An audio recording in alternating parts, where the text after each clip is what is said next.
Welcome back to some new r/malicious compliance stories, where people comply to the letter, but not the spirit of a request. I hope you had a great day. Thanks for all the likes and comments on the last video. And now let's start with the first story. It's called Following Rules. I used to work at a big box retail store, where management had one very special skill: inventing new rules to ruin your day. One morning, our floor supervisor struts in with a brilliant new productivity idea. From now on, no scanning full cases. You must scan every individual item, even if there are 24 cans in the box, because of inventory accuracy.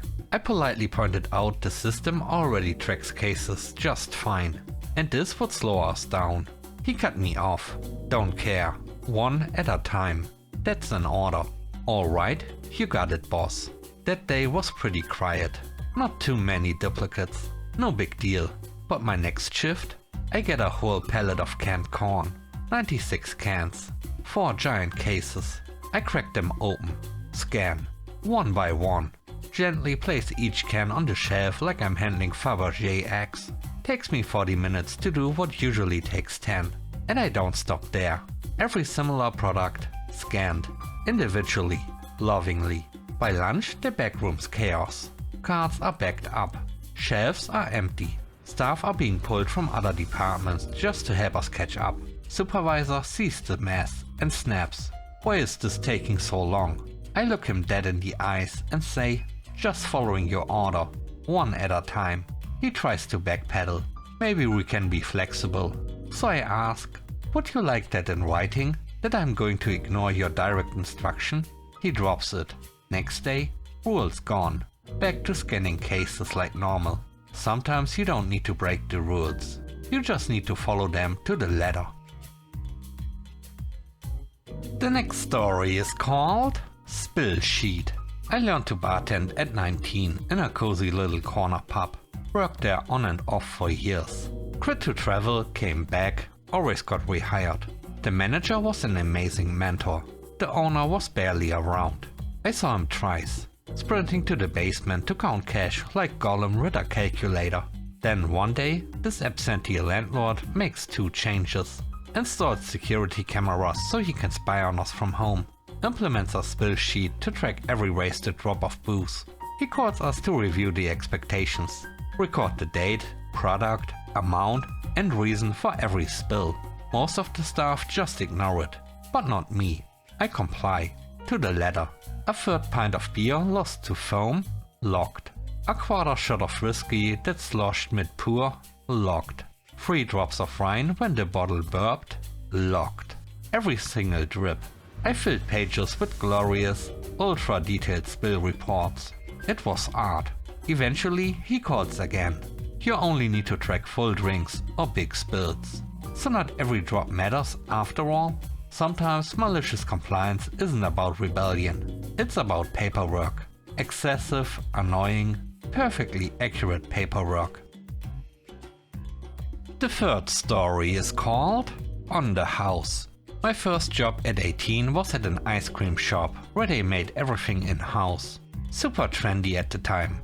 The manager was barely older than me, and the whole place ran on vibes and favoritism. I requested time off for my birthday trip, 4 weeks in advance. Approved, no problem. Came back from vacation, walked in and immediately felt it. Something was off. We had a staff meeting that day. A new rule.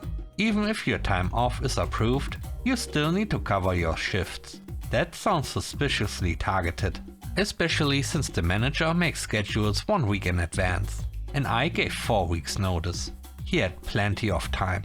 Meeting ends, I go to open the store with one other person. Later, a big family walks in, like 6 people deep.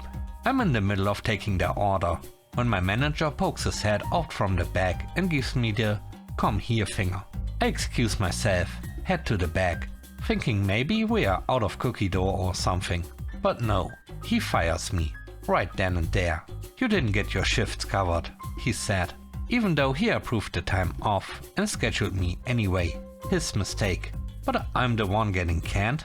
He tells me to go finish serving the family before I clock out. Big mistake. I head back out with a grin. And wouldn't you know it, it's that family's lucky day. 6 XL ice creams. All the mix-ins. All on the house. Compliments of the manager. I tell them with a wink. They are thrilled.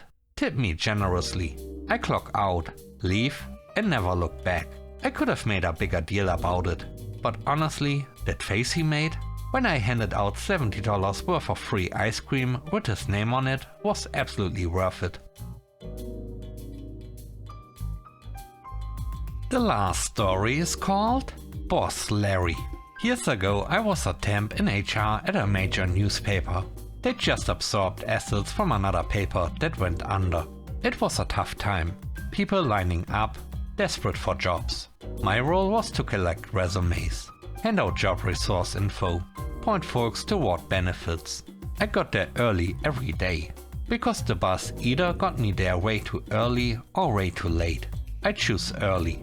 My manager, Larry, noticed and asked about it. I explained the bus situation.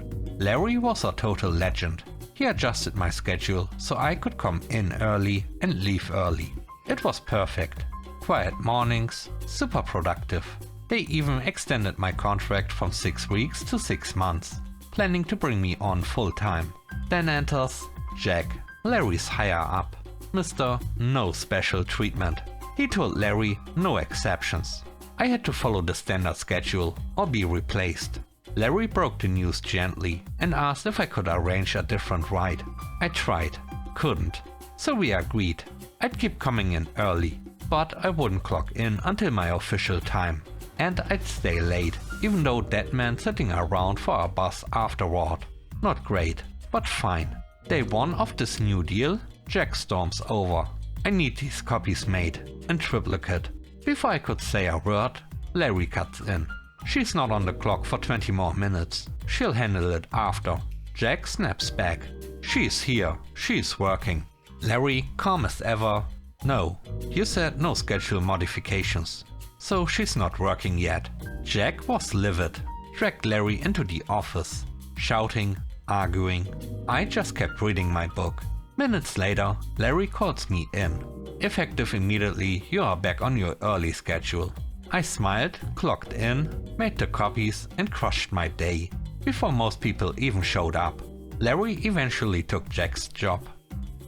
Thanks for watching the video to the end. I hope you enjoyed it. If you did, please don't forget to leave a like, comment and subscribe. And if you have time, watch another one of my videos. Also, if you want to support me further, check out the channel membership or Patreon. And now, I hope you have a great day. See you soon. Bye bye.